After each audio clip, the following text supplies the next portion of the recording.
Last episode में हमने देखा था कि बीस्ट गॉड अपने फुल फॉर्म में आ गया था, जिससे पूरा बैटलफील्ड डर चुका था। उसका ब्लड सर्जिंग स्ट्राइक एक काफी पावरफुल वेव होता है, लेकिन मास्टर ने भी पूरी शिद्दत के साथ उससे लड़ने की कोशिश की। लेकिन बीस्ट गॉड के सामने कोई भी इंसानी ताकत ज्यादा देर तक टिक नहीं पाई। मास्टर ने अपनी हर टेक्निक, हर सील, हर एसेंस का यूज किया, पर एंड में बीस्ट गॉड ने उन्हें भी हरा दिया। जिसके बाद मास्टर दाओ जैन की बॉडी रिएक्ट करने लगती है, उनकी आंखें धीरे धीरे खुलने लगती है। आगे दाओ जैन ऊपर उठते हैं और अपने हाथों से हेवनली सीक्रेट सील का यूज करते हैं। जैसे ही वो सील एक्टिवेट होती है, सभी पीक लीडर्स तक इसकी रेजोनेंस पहुंचती है और एक के बाद एक हर पीक लीडर अपनी सील हटा देता है। जिसके बाद सबको जूजियान स्वॉर्ड देखने के लिए मिलती है। जिसके बाद वो स्वॉर्ड मास्टर अपने हाथ में पकड़ लेते हैं और सबको बताते हैं कि इससे गॉड को भी मारा जा सकता है। ये सब सुनकर बीस्ट गॉड ओवर कॉन्फिडेंट होकर हंसने लगता है। जिसके बाद मास्टर उस स्वॉर्ड से बीस्ट गॉड पर अटैक करता है। बीस्ट गॉड अपने इविल हैंड से उस अटैक को रोकने की कोशिश करता है, लेकिन ये तलवार एक ऐसी डिवाइन एनर्जी से भरी होती है कि एक ही स्ट्रोक में बीस्ट गॉड का लेफ्ट हैंड कट जाता है।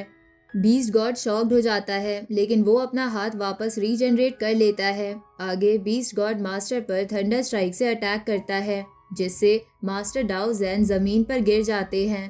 फिर भी वो एक बार बीस्ट गॉड पर आखिरी बार हमला करते हैं, लेकिन बीस्ट गॉड डीवन स्काई डेवरिंग सन टेक्निक का यूज करता है और मास्टर को ट्रैप कर लेता है और उनका फॉर्मेशन तोड़ने लगता है। दाओ जैन एक और सील तोड़कर एक नया स्लैश रिलीज करते हैं, जिस पर बीस्ट गॉड पूरी फोर्स से अटैक करता है, लेकिन वो जानता था कि जूजियान स्वॉर्ड के कारण वो वीक हो रहा है, इसलिए वो मास्टर को रोकने की कोशिश करता है।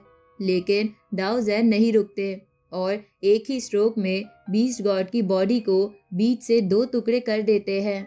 स्वॉर्ड से निकली डिवाइन बैकलैश दाओ जैन की खुद की बॉडी को जला देता है। बीस्ट गॉड अपनी बॉडी को रीजनरेट करता है।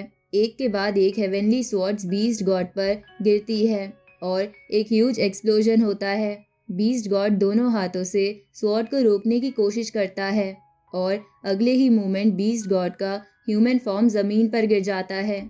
दूसरी तरफ जियाओ फैन के सामने फॉर्मेशन स्टोन्स एक प्लेटफॉर्म बना लेते हैं। तभी जियाओ फैन को मास्टर फैन की आवाज़ सुनाई देती है, जो जियाओ फैन को जूजियान स्वॉर्ड की पावर के बारे में बताते हैं।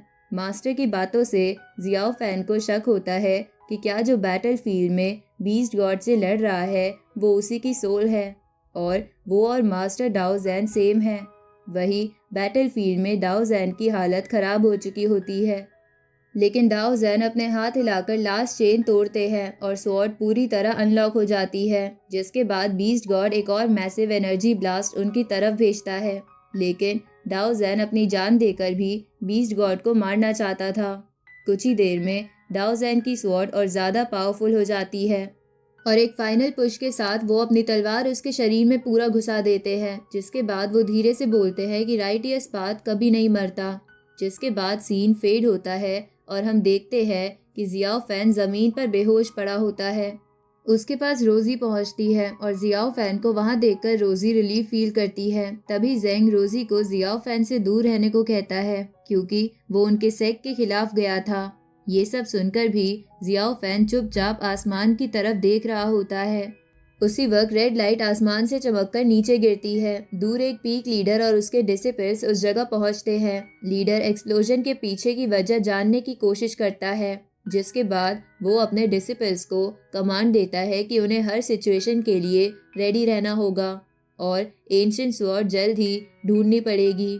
सीन वापस शिफ्ट होता है जेंग पर, जिसके सामने जियाओ फैन खड़ा होता है। उसके सामने वो एंशिएंट जूजियान स्वॉर्ड ग्लोइंग फॉर्म में चमक रही होती है। जियाओ फैन उसे देखकर स्टन रहता है। उसकी आंखों के सामने अपने गुरु और दोस्तों की सारी यादें फ्लैश होती है और उसके अंदर की इविल एनर्जी फिर से ट्रिगर हो जाती है। उसकी आंखें लाल हो जाती है। धीरे धीरे वो स्वॉर्ड की तरफ बढ़ता है। रोजी अपनी तलवार लेकर उसके बीच में आ जाती है और उसे रोकने की कोशिश करती है। जियाओ फैन उसे कहता है कि उसी स्वॉर्ड की वजह से सब खत्म हुआ। जिसके बाद रोजी जियाओ फैन के पास आती है और उसे वहां से जाने के लिए कहती है, लेकिन जियाओ फैन रोजी की बात ना सुनकर आंखें बंद कर लेता है और स्वॉर्ड तोड़ने की पूरी कोशिश करता है। सारे पीक लीडर्स अपना एनर्जी अटैक जियाओ फैन की तरफ उसे रोकने के लिए भेजते हैं, लेकिन जियाओ फैन नहीं रुकता। उसका वेपन ग्लो करता है और वो एक ही लीप में स्वॉर्ड की तरफ वार करता है। आसमान में लाइट फैल जाती है। पीक लीडर्स आसमान से नीचे गिरते हैं और जियाओ फैन को स्वॉर्ड छूने से रोकते हैं, लेकिन उनके रोकने से पहले जियाओ फैन उस स्वॉर्ड को छू लेता है और पूरा आसमान हिल जाता है। जमीन क्रैक हो जाती है, जिसके बाद एक ब्लाइंडिंग फ्लैश होता है। फिर साइलेंस, हर जगह धूल। धीरे धीरे रोजी अपनी आंखें खोलती है और देखती है कि जियाओ फैन वहां से गायब है। बस स्वॉर्ड है जो अब आधी टूट चुकी होती है। उसकी ब्लेड से एक छोटी सी ब्लू फ्लेम अब भी जल रही होती है। रोजी उस स्वॉर्ड को उठाती है और सारे पीक लीडर से बोलती है कि जब तक वो फ्लेम उस स्वॉर्ड में से निकल रही है तब तक राइटियर्स पाथ भी जिंदा रहेगा। दूसरी तरफ सबको लगता है कि शायद जू जियान स्वॉर्ड के अंदर का इविल स्पिरिट अब सप्रेस हो गया है, लेकिन उस स्वॉर्ड के टूटते ही जो इविल एनर्जी का ब्लास्ट होता है उसमें जियाओ फैन सेवरली इंजर्ड हो जाता है। वो लड़खड़ाते हुए आगे बढ़ता है और वहां से जाने की कोशिश करता है। वहीं किंग यून सेक के मेंबर्स अब भी जियाओ फैन को हर डायरेक्शन में ढूंढ रहे होते हैं, जिसके बाद किंग यून पीक लीडर्स एक ऐसा ट्रैप तैयार करते हैं जिसमें जियाओ फैन फंस जाता है और ऐसा होते ही वहां से एक तेज रोशनी निकलती है और सबको लगता है कि शायद जियाओ फैन वहां ट्रैप हो गया है। लेकिन जैसे ही वो लोग वहां पहुंचते हैं, जियाओ फैन पहले से ही वहां से निकल चुका होता है और हाइड हो चुका होता है। उसी वक्त ब्रदर जेंग को किसी की आवाज़ सुनाई देती है। जब वो बुशेस से हाथ हटाता है तो वो देखता है वहाँ बहुत सारी ब्लड स्ट्रेन पत्तियां पड़ी होती है। ये देखकर वो समझ जाता है कि वहाँ से ज़रूर कोई ना कोई गुजरा है। अपनी पावर्स का यूज़ करते हुए वो ब्लड ट्रेल को बर्न कर देता है, पर फिर उसके फादर वहाँ आते हैं और जेंग से पूछते हैं कि वो वहाँ क्या कर रहा है, जिस पर जेंग बताता है कि वो सिर्फ एरिया चेक कर रहा था। लेकिन फादर को पता लग जाता है कि यहाँ कुछ तो गड़बड़ ज़रूर है, जिसके बाद फादर तुरंत सारे डिसिपल्स को बुलाते हैं और सबसे कहते हैं कि वो लोग पूरे एरिया को अच्छे से सर्च करें। जेंग उन्हें ऐसा करने से मना करता है और सबसे कहता है कि वहाँ कुछ भी नहीं है, लेकिन फिर भी फादर जेंग की बातों को इग्नोर कर देते हैं और उसी डायरेक्शन को फॉलो करते हैं जहाँ जेंग उन्हें जाने से मना कर रहा था। सीन शिफ्ट होता है और हम देखते हैं बीस्ट गॉड को जो एक मॉन्स्टर पर राइड करके स्केप कर रहा होता है। फेंग जुआंग वैले के डिसिपल्स उसका पीछा करते हैं और एक पावरफुल फॉर्मेशन एक्टिवेट कर देते हैं, जिससे बीस्ट और उस मॉन्स्टर को ट्रैप कर लेते हैं। फेंग जुआंग वैले का लीडर सबसे कहता है कि वो इसी चीज़ का वेट कर रहा था कि वो लोग जल्द से जल्द बीस्ट गॉड को ट्रैप कर ले। बीस्ट गॉड ये सुनकर तेज तेज हंसने लगता है और उस वैले लीडर से कहता है कि अगर वो उस फॉर्मेशन के बदले बीस्ट गॉड को 5 क्लैन सैक्रेड आर्टिफैक्ट्स देगा तो बीस्ट गॉड उसे बचाने के बारे में ज़रूर सोचेगा।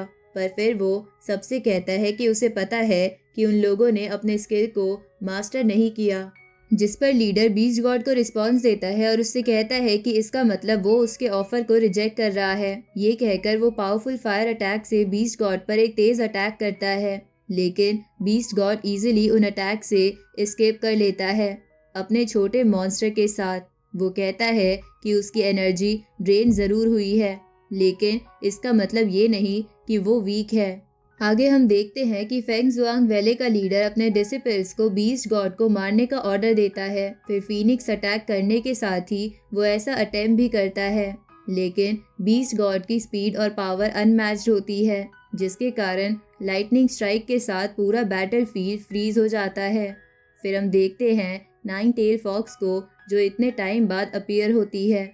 लीडर कहता है कि वो वही है जिसने शायद 300 साल पहले मिस्टिकल फायर मिरर चुराया था, जिस पर फॉक्स कामली रिस्पॉन्ड करती है कि वो वही है। साथ ही वो लीडर की मेमोरी की भी तारीफ करती है कि उसे अभी तक ये बात याद है।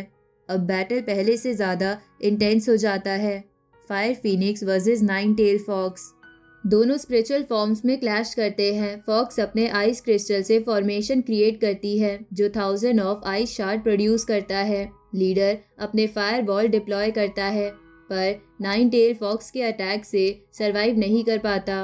वहीं दूसरी तरफ किंग यून सेक के डिसिपल जियाओ फैन का पीछा करते हैं और जियाओ फैन अपनी ब्लड सर्जिंग टेक्निक यूज़ करता है, जिससे सारे अटैक्स रिपेल हो जाते हैं। एक के बाद एक huge sword formation Xiao Fan के चारों तरफ बन जाती है, पर जियाओ फैन अपने क्विक रिफ्लेक्स और पावर से सरवाइव कर लेता है। जेंग के फादर भी इंटरवीन करते हैं और जियाओ फैन को प्रोटेक्ट करते हैं। जियाओ फैन स्ट्रगल करता है, पर डिसिप्लिन और फोकस्ड रहता है और एक पावरफुल अटैक के बाद भी जियाओ फैन कॉन्शियस रहता है और फाइनली कैप्चर होने से बच जाता है। सीन शिफ्ट होता है और हम देखते हैं कि जियाओ फैन अनकॉन्शियस स्टेट में होता है और मेडिकल ट्रीटमेंट के लिए सिक्योर किया जाता है। लोग डिस्कस करते हैं कि जियाओ फैन के अंदर केओटिक चेंजेस हो रहे हैं और उसकी बॉडी भी सेवरली इंजर्ड है, लेकिन फिर भी जियाओ फैन अपने इंटरनल स्ट्रेंथ से अवेकन हो जाता है।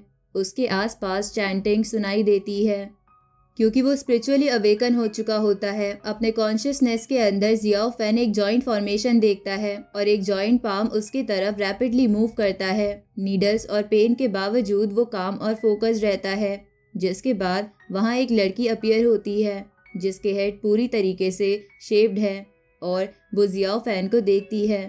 सीन इमोशनल हो जाता है। रोजी के इमोशंस और पास्ट के डिसीजंस हाईलाइट होते हैं। रोजी के एक्शंस ये दिखाते हैं कि उसने जियाओ फैन की जान बचाने के लिए खुद को रिस्क में डाला, जिसका मतलब है कि उसकी फीलिंग जियाओ फैन के लिए कभी ख़त्म नहीं हुई।